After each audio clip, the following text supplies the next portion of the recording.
adu toată treaba până la absurditate. Uite, chiar acum, în acest moment, ia o foaie de hârtie și ieși în stradă. Și la primul trecător te apropii și îl întrebi: bună ziua, auziți, am o întrebare, dar eu vă plac? De ce vă place la mine? Ce nu vă place? Poate trebuie cumva să mă tund, poate să-mi schimb culoarea părului. Aha, bine, da.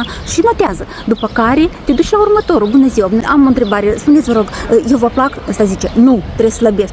Trebuie slăbesc, ok, stați puțin, eu îmi notez, da, câte kilograme, da, foarte atent, scriu aici, aha, am înțeles. După care mergi la următorul: spuneți-mi vă rog, vă place de mine, poate ceva, să-mi schimb vestimentația, ce nu vă mai place? Ok, bine, accentul meu nu vă place, da, cum vorbesc, ce zic, aha, bine, da, ce trebuie? Trebuie să mai cizelez ceva acolo, aha, bine. Și seara, când ajungi acasă, ia toată lista asta și așează-te și ai să nebunești cât de multe comentarii, păreri spun oamenii despre tine.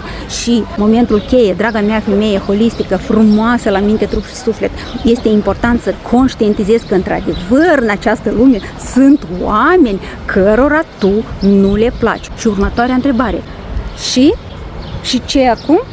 Ce faci cu asta? Cât de mult te impactează pe tine părerile celor din jur? Sau poate invers, ai tu nevoie să ai propria părere, să fii bine cu tine, să te apreciezi și iubești pentru că existi, pentru că ești femeie, pentru că ești aici și acum?